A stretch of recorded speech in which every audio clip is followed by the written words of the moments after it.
Judas, Epístola Universal de Judas. Judas, servo de Jesus Cristo, irmão de Tiago. Aos chamados, santificados em Deus Pai, conservados em Jesus Cristo. Misericórdia, paz e amor vos sejam multiplicados. Amados, procurando eu escrever-vos com toda a diligência acerca da salvação comum, tive por necessidade escrever-vos e exortar-vos a batalhar pela fé que uma vez foi entregue aos santos.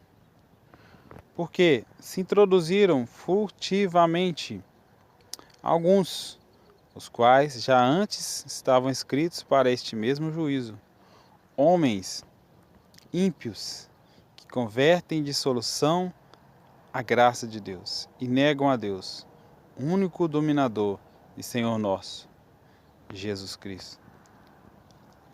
Mas quero lembrar-vos, como a quem já uma vez soube isto, que, havendo o Senhor salvo um povo, tirando da terra do Egito, destruiu depois os que não creram.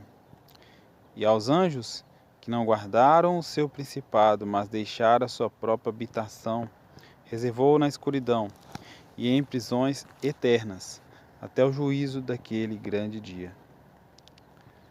Assim como Sodoma e Gomorra e as cidades circunvizinhas, que, havendo-se entregue à fornicação, como aqueles, e ido após outra carne, foram postas, por exemplo, sofrendo a pena do fogo eterno.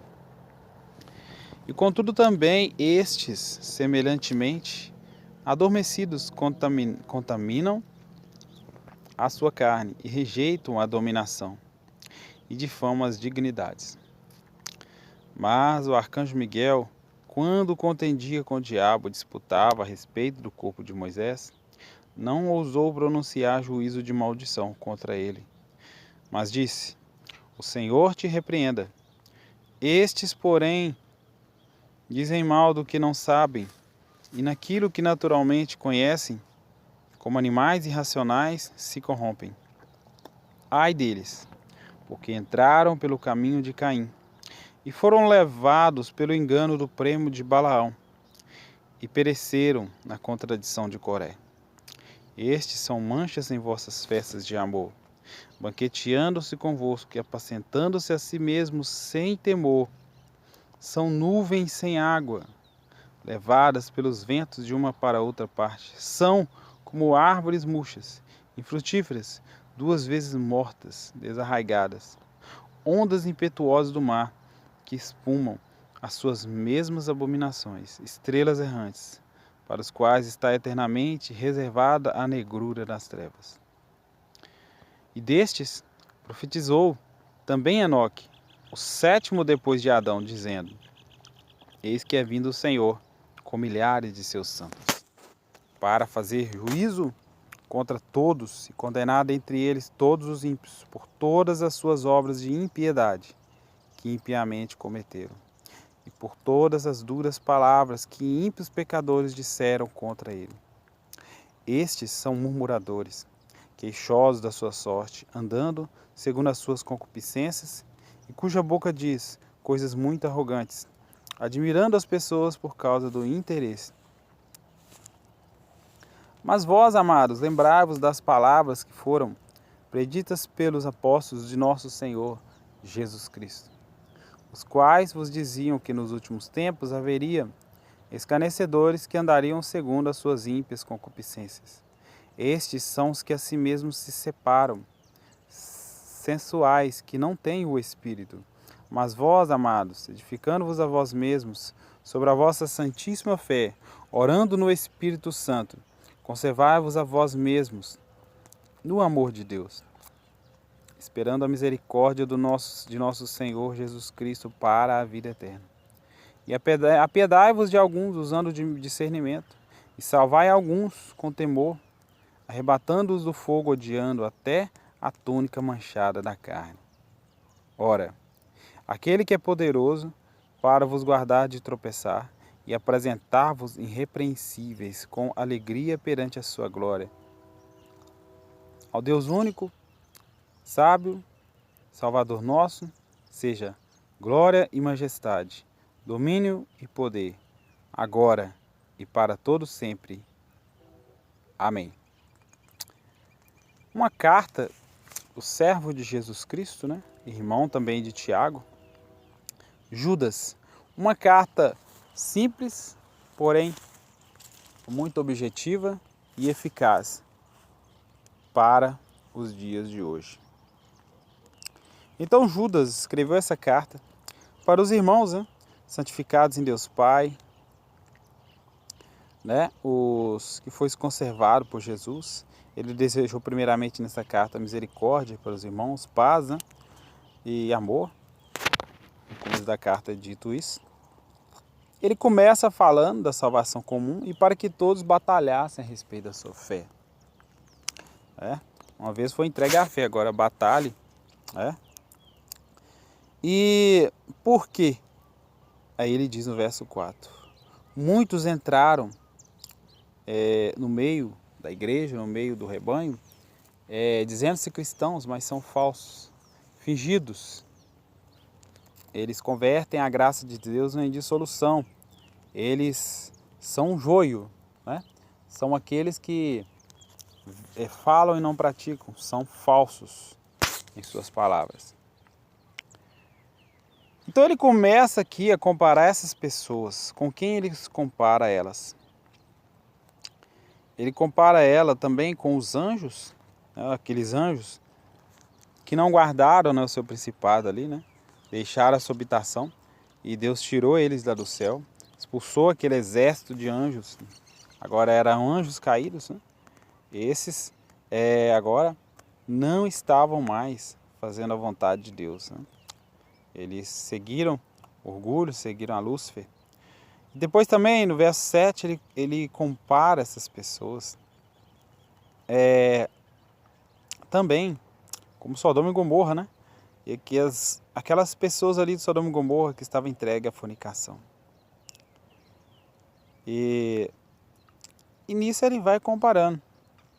Contamina suas carnes, eles rejeitam, né, a dominação, rejeitam a autoridade que é dada por Deus. Ele fala também sobre o arcanjo Miguel, que quando ele contendia a respeito do corpo de Moisés, o arcanjo Miguel, né, que é um grande anjo, né, é um arcanjo líder ali, né, do exército celestial, ele não pronunciou palavra, repreensão contra o demônio, contra Satanás. Ele disse: o Senhor te repreenda. Então ele compara, ele em certo ponto aqui, ele sai descendo a lenha mesmo. Descendo a lenha e dizendo que esses fazem, o arcanjo Miguel, né, que não contendeu, não caçou muita coisa ali, disse: o Senhor te repreenda. Não, esses porém fala de coisas que não sabem, coisas que não conhecem. E eles foram levados pelo caminho de Caim, foram levados pelo engano do prêmio de Balaão e pereceram na contradição de Coré. Aqui ele fala que eles seguiram o caminho de Caim, né? A qual matou ali no Gênesis, você lê sobre quando Caim matou seu irmão Abel. Então ele compara essas pessoas, né, que estão dentro da igreja, que são falsas, que são fingidas, que não têm amor ao próximo, não amam a Deus, como Caim, né, que são capazes até de matar, né, para ganhar alguma coisa ali, um cargo, alguma coisa assim. Eles derrubam o outro facilmente. E também foram levados pelo engano do prêmio de Balaão, ou seja, Balaão ali, né, por causa do prêmio ali de Balaque, né, foi levado ali, né, e Deus impediu ele de ir contra Israel. Pereceram na contradição de Coré, né, ali no deserto ali, que era com Moisés ali. São manchas, né, e ele diz: eles são aqueles que apacentam a si mesmos, ou seja, eles não têm temor, nuvens sem água, né? São levadas para um canto e para outro, ondas impetuosas do mar, né? Aí fala também nessa carta dele de Judas que Deus vai vim para fazer juízo contra todos eles, contra todas essas obras de impiedade dessas pessoas, desses que causam dissimulação, desses falsos cristãos, falsos mestres, falsos profetas. Deus vai fazer justiça. Esses que até mesmo blasfemam contra o Senhor, né? São murmuradores, queixosos da sua sorte. Eles andam na sua própria carne, na arrogância, admirando as pessoas por causa do interesse, ou seja, tratam bem alguém que não tem muitos bens, alguém que é pobre, e o rico eles tratam bem. São pessoas invejosas também, que estão de olho no dinheiro e em coisas que outras pessoas possuem. Mas ele continua exortando aqui, que no verso 18, ele diz que todos os apóstolos diziam, né, que nos últimos dias, nos últimos tempos, aliás, no verso 18 de Judas aqui, capítulo 1, verso 18, que haveriam escarnecedores, pessoas que escarnecem da fé, escarnecem até mesmo do Senhor, que escarnecem até de Deus, né? Nos últimos tempos haveriam escarnecedores, que andariam segundo suas próprias ímpias concupiscências. Estes são os que a si mesmos se separam, sensuais, não têm o Espírito. Mas vós, amados, edificando a vós mesmos sobre a vossa santíssima fé, orando no Espírito Santo. Ou seja, essa carta é para que nós, cristãos, venhamos conservar a nossa fé. É para que nós venhamos nos separar, sim, mas para o Senhor. Conservarmos, sim, no amor de Deus, esperar a misericórdia do Senhor Jesus para a vida eterna. E ter misericórdia das almas, das pessoas, mas ter também discernimento, né? E com a pregação do Evangelho, com a palavra da pregação, pregar para as pessoas, mas odiar o pecado delas, não praticar o que elas praticam. E no final da carta ele deixa essa última mensagem, versos 24 e 25. Ora, aquele que é poderoso para os guardar de tropeçar e apresentar-vos irrepreensíveis, com alegria perante a sua glória, ao Deus único, sábio, Salvador nosso, seja glória e majestade, domínio e poder, agora e para todo sempre. Amém.